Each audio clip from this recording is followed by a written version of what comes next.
क्योंकि यह आंदोलन अब हिंदू और मुस्लिम का नहीं है, इस देश के व्यक्ति का है, हर व्यक्ति का है जो इस देश में सेकुलरिज्म को चाहता है कि केवल मुस्लिम ही नहीं, हिंदू भी, बौद्ध भी, जैन भी, सिख भी, ईसाई भी, पारसी भी, सभी लोग इस आंदोलन में कंधे से कंधा और कदम से कदम मिलाकर शामिल हैं। इस देश में किसी में इतना दम नहीं है, चाहे वो चौकीदार हो, चाहे तड़ीपार हो, हमारे देश से भगा देगा। किसी की हिम्मत नहीं है।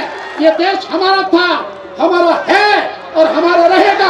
और अगर नहीं डरे तो सरकार को हम घुटनों पर लाकर दिखाएंगे। आप अपनी आंखों से देखना। चाहे तुम सेना अपने हाथ में ले लो, और भी ताकत हो वो भी ले लो, दुनिया भर की ताकत अपने सामने ले लो, संसद में तुम्हारा बहुमत सही, लेकिन हम सड़क पर तुम्हारे और तुम्हारी पूरी टीम के घुटने टिका देंगे, क्योंकि देश हमारा है, तुम्हारे बात की जादू नहीं है। और इस देश के भाईचारे को खत्म करने की है, जिसे हम किसी कीमत पर होने नहीं देंगे।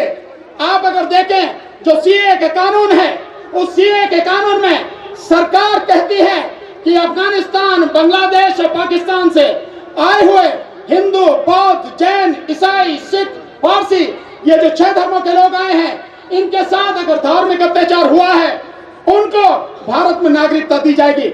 लेकिन ये सरकार बेईमान सरकार है। जो कह रही है वो लिखा नहीं है, और जो लिखा है उसे आपको बता नहीं रही, क्योंकि अगर वो सच्चाई आपको बता देगी तो जो वो चाहती है हिंदू मुस्लिम करना, इस देश को बांटना, उसमें कभी भी सफल नहीं हो पाएगी। वैसे भी इसका हिंदू मुस्लिम का एजेंडा पूरी तरह से खत्म हो चुका है, क्योंकि यह आंदोलन अब हिंदू और मुस्लिम का नहीं है, इस देश के व्यक्ति का है, हर व्यक्ति का है जो इस देश में सेकुलरिज्म को चाहता है, जो चाहता है इस देश में हमारा शांति बनी रहे, जो चाहता है इस देश में हर व्यक्ति तरक्की करे, जो चाहता है इस देश में हर व्यक्ति को रोजगार मिले, हर व्यक्ति को शिक्षा मिले, हर व्यक्ति को दवाई, डॉक्टर और अस्पताल मिले। ऐसा हर व्यक्ति, चाहे वो किसी भी धर्म का हो, किसी भी संप्रदाय का हो, आज इस आंदोलन में शामिल है। आप भूले तो नहीं होंगे जामिया में जो हुआ, जामिया के बाद जिस तरह से पूरा स्टूडेंट इस देश भर में सड़क पर आया, और जेएनयू ने जिस तरह से इस पूरे आंदोलन की दिशा बदल दी, उससे सब हो गया कि केवल मुस्लिम ही नहीं, हिंदू भी, बौद्ध भी, जैन भी, सिख भी, ईसाई भी, पारसी भी, सभी लोग इस आंदोलन में कंधे से कंधा और कदम से कदम मिलाकर शामिल हैं। और हम भी पूरी ताकत के साथ जीवन की अंतिम सांस तक, जब तक इनको उखाड़ कर नहीं फेंकेंगे, इस आंदोलन में आपके साथ हैं। साथियों, घबराने की जरूरत नहीं है, किसी को घबराने की जरूरत नहीं है। इस देश में किसी में इतना दम नहीं है, चाहे वो चौकीदार हो, चाहे तड़ीपार हो, हमारे देश से भगा देगा। किसी की हिम्मत नहीं है। ये देश हमारा था, हमारा है और हमारा रहेगा। इसकी नागरिकता के लिए हमें किसी के सर्टिफिकेट की जरूरत नहीं है। और कागज दिखाने के बाद इसको समझना साथियों, कागज दिखाने की नौबत नहीं आएगी, क्योंकि जो एनपीआर है, यही मुख्य चीज है। मैं आपको समझाने जा रहा हूं, क्योंकि 1 अप्रैल से एनपीआर शुरू होने जा रहा है, और ये जो एनपीआर है, यही सबसे खतरनाक चीज इस समय है। हमारी जो तुरंत लड़ाई है वो इस एनपीआर के साथ में है। क्यों? क्योंकि सरकार लागू करने जा रही है, और सरकार के कर्मचारी, चाहे वो आंगनबाड़ी के कार्यकर्ता हो, चाहे वो बीएलओ हो, चाहे स्कूल के मास्टर हो, वो आपके घरों में आएंगे और बड़े प्यार से पूछेंगे आपका नाम, आपके पिताजी का नाम, आपके माताजी का नाम, सारी जानकारी लेंगे। हम इसी में फंसेंगे, इसी में फंसेंगे। इसलिए इसको समझना निहायत जरूरी है। इसलिए डरना नहीं है साथियों। अगर डर गए तो कुछ नहीं होने वाला है, और अगर नहीं डरे तो सरकार को हम घुटनों पर लाकर दिखाएंगे। आप अपनी आंखों से देखना। इसलिए साथियों, बहुत ही विनम्रता के साथ, बहुत समझ के साथ, जी मैं अभी सब चिंता नहीं करें, आपकी बात जनता तक जरूर पहुंचाऊंगा। सब लोग कागज दिखाने की बात तो छोड़िए, आप जो कागज एनपीआर का लेके आएंगे, कागज तो दिखाना बहुत बात की बात है। जो एनपीआर का कागज लेके आएंगे, ना हम उसे देखेंगे, ना उसमें कोई इंफॉर्मेशन देंगे, और ना ही उस पर कोई साइन करेंगे। पूरी तरह से उसका बॉयकॉट करेंगे पूरे देश में। यही है क्योंकि कोई भी जानकारी अगर आपने दी, ध्यान रखना, मैं जानता हूं, अपने अनुभव से जानता हूं, कागज में अगर कोई जानकारी दी गलती जरूर होगी और जरूर, और गृह मंत्री आपको फंसाने की कोशिश कर रहे हैं। गृह मंत्री का कहना है इसमें कागज की कोई जरूरत नहीं, कोई डॉक्यूमेंट नहीं चाहिए, और आप जो जानकारी देना चाहें दें, ना देना चाहें ना दें। यही वो जाल है जिसमें हमें फंसाया जा रहा है, क्योंकि अगर यही एनपीआर चलता रहा तो जो जानकारी हम नहीं देंगे उसी फॉर्म पे हमारा डी लिख दिया जाएगा। डी का मतलब डाउटफुल, यानी संदेहास्पद, और उसके बाद में जब ये बैठ के अपने ऑफिसों में ये एनआरसी करेंगे तो जिन जिन का डी है उनसे कहेंगे अब तुम साबित करो कि तुम इस देश के नागरिक हो। इसलिए इससे बचना है तो केवल और केवल कोई जानकारी नहीं देनी है। जो भी एनपीआर के लिए आए उससे हाथ जोड़कर नमस्ते करो, आदाब करो, बिठाओ, पानी पिलाओ, चाय पिलाओ, उसे बिस्कुट खिलाओ, और जब पूछे तो उसे कहो आपका काम खत्म हो गया, अब आप जाइए, हम एनपीआर का पूरी तरह से बायकॉट कर रहे हैं। यही एक रास्ता है हमारे पास। कागज दिखाने की तो बात दूर है, कागज तो हम जब दिखाएंगे ना कि जब इस देश का चौकीदार पहले अपनी डिग्री का कागज दिखा, जब दिखाएंगे। ऐसे नहीं दिखाते कागज, हमारे कागज देखने से पहले अपने, क्योंकि इसको समझना जरूरी है। ये लड़ाई छोटी नहीं है, ये लड़ाई बहुत बड़ी है। इस लड़ाई के हालात हमारी कल्पना से बाहर हैं, और इसका एक बहुत छोटा सा उदाहरण आप देखें कि प्रधानमंत्री ने 15 अगस्त 2019 को लाल किले से घोषणा की थी कि तीनों सेनाओं के ऊपर एक प्रमुख सेनापति बिठाया जाएगा। दिसंबर में बिठा दिया। जनरल बिपिन रावत थल सेना अध्यक्ष के पद से रिटायर हुए और उन्हें चीफ ऑफ डिफेंस स्टाफ बना दिया गया। एक सवाल आपके मन में आना चाहिए कि अब तक जो तीनों सेनाओं का सर्वोच्च कमांडर था वो तो हमारे देश का राष्ट्रपति, पर आज नहीं है। आज सेना सीधे सीधे प्रधानमंत्री के हाथ में है। आप सारे सोचिए, जितने भी नेता बैठे हैं, चाहे धार्मिक नेता हो, चाहे राजनीतिक नेता हो, यहाँ पर बैठे हुए सारे नेता हो, सब लोग सोचें प्रधानमंत्री को सेना सीधे सीधे अपने हाथ में क्यों चाहिए?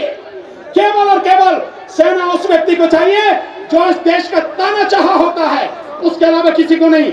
लेकिन प्रधानमंत्री, इस बात को मैं यहाँ से, इस बीजापुर की जख्मी से मैं आपको चेतावनी देता हूँ, चाहे तुम सेना अपने हाथ में ले लो, और भी ताकत हो वो भी ले लो, दुनिया भर की ताकत अपने सामने ले लो, संसद में तुम्हारा बहुमत सही, लेकिन हम सड़क पर तुम्हारे और तुम्हारी पूरी टीम के घुटने टिका देंगे, क्योंकि देश हमारा है, तुम्हारे बाप की जागीर नहीं है।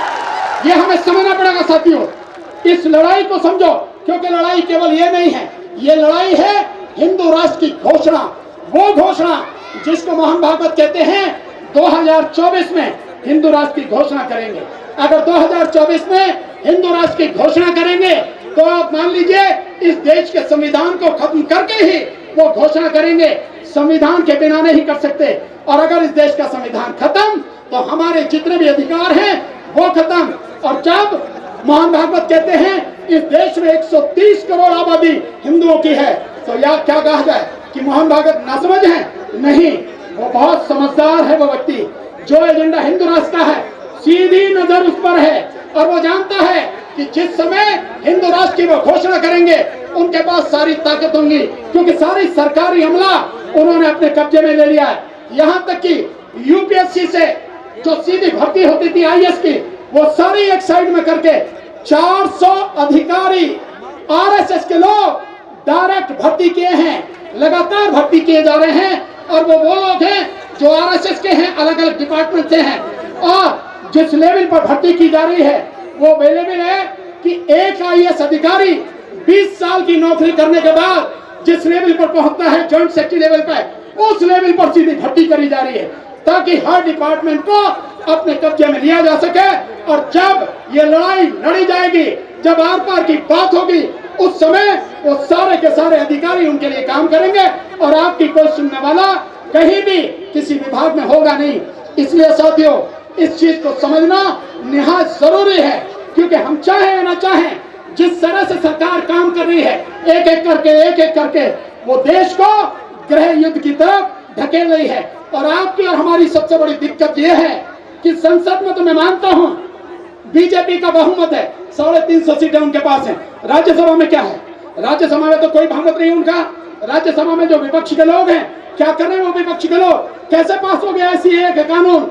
निश्चित रूप से जो राज्यसभा में बैठे हुए विपक्ष के लोग हैं, उनमें से कई ऐसे लोग हैं जिन्होंने आपके साथ गद्दारी की, जो सरकार के सामने झुक गए, जो बिक गए। अन्यथा विपक्ष के होते हुए राज्यसभा से किसी हालत में पास नहीं हो सकता था।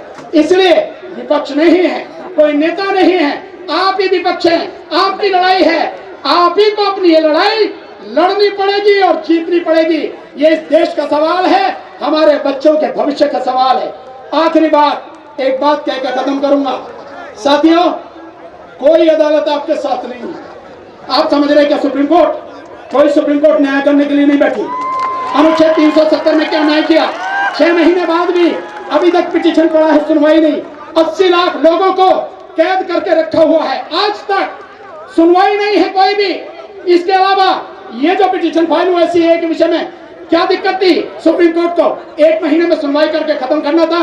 क्यों 1 महीने बाद की डेट दी? और 1 महीने बाद जो ये बेंच सुनेगी, उस दिन ये बेंच केवल संविधान पीठ का निर्माण करेगी और उसके बाद में डेट पड़ेगी और फिर वो संविधान पीठ सुनेगी, नहीं सुनेगी, क्या होगा ये वो करेगी। इसका मतलब ये हुआ कि ये मामला धीरे धीरे लटकता जाएगा और शायद यही सुप्रीम कोर्ट की, और क्योंकि सुप्रीम कोर्ट भारत सरकार के इशारे पर काम कर रही है, मुझे इससे कहने में कोई दिक्कत नहीं है। ये मैं इसलिए भी कह सकता हूं कि जस्टिस अरुण मिश्रा, कल का स्टेटमेंट देखिए, जस्टिस अरुण मिश्रा ने कहा है कि इस जैसा मोदी जैसा व्यक्ति जो प्रधानमंत्री है दुनिया में आया नहीं, देश के लिए इससे बढ़िया कोई प्रधानमंत्री नहीं है, बहुत ही जीनियस प्रधानमंत्री है। ऐसे व्यक्ति को, जिसने देश को गृह युद्ध की आग में झोंक दिया, जिस व्यक्ति ने देश का बेड़ा गर्क कर दिया, आर्थिक स्थिति खत्म कर दी, रोजगार खत्म कर दिए, महिलाओं की इज्जत आबरू की कोई जिसको परवाह नहीं हो, उस व्यक्ति को chief justice, sitting chief justice जो आज भी सुप्रीम कोर्ट में है, वो उसकी प्रशंसा कर रहा है। तो क्या आप सुप्रीम कोर्ट से उम्मीद करते हैं कि किसी तरह का न्याय मिले? नहीं मिल सकता। इसलिए जान कर रखिए, न कोई नेता आपके साथ है, न कोई पार्टी आपके साथ है, और न ही कोई ये जो अदालत है वो आपके साथ में है। इस तरह से आपकी लड़ाई है और ये लड़ाई हमें लड़नी ही नहीं है, ये लड़ाई हमें जीतनी है। एक बात, सिर्फ आखिरी बात साथियों, सिर्फ यहां सुन के मत चले जाना। जिस साथी की भी अच्छी बात लगे, जो साथी इस आंदोलन को मजबूत बनाने के लिए आपको रास्ता दिखाए, उस साथी की बात मानना और घर घर जाके, गली गली जाके लोगों को समझाना। और एक बात पक्की करना, 1 तारीख से होने वाले एनपीआर का पूरी तरह से बायकॉट करना है, और बायकॉट करना है टेलीविजन का। यह टेलीविजन ही है जिसके माध्यम से सारी गंदगी, सारा झूठा प्रचार हम तक पहुंच रहा है। और इस टेलीविजन पर ताला लगाओ, क्योंकि ये टेलीविजन रिलायंस का है, 200 न्यूज चैनल रिलायंस के हैं। हमारे वाली कोई बात नहीं होगी। इतना बड़ा आंदोलन यहाँ पर है, आप जाके देख लीजिए, किसी टीवी में नहीं दिखाया जाएगा। लाखों लोग यहाँ पर हैं जी। इसलिए साथियों, तो टेलीविजन को देखना बंद करो और रिलायंस का और लाला रामदेव, बाबा नहीं लाला रामदेव, इनका पूरी तरह से बहिष्कार करो। ये जो जियो का सिम है, निकाल के फेंको साथियों, क्योंकि जो हमारे नहीं है, जो हमारी बात नहीं करते, हम अपनी जेब का एक भी पैसा उन्हें किसी कीमत पर देंगे नहीं साथियों। लेकिन एक बात, विश्वास अपने ऊपर रखना, अपने ऊपर डरना नहीं है। डर गए सारा खेल खत्म, और अगर डरे नहीं तो सरकार घुटनों पर आएगी, और सरकार डरी हुई है। तभी तो कानून पास हो गया, कानून लागू हो गया, और फिर भी गृह मंत्री 1000 रैलियां उसके पक्ष में कर रहे हैं। इसलिए डरी हुई सरकार, इससे घबराने की जरूरत नहीं है। आपका कुछ नहीं बिगाड़ सकती। अपने ऊपर विश्वास रखो, और जो बात बताई जा रही है उसको जीवन में अपनाओ, लागू करो, लोगों को जोड़ो।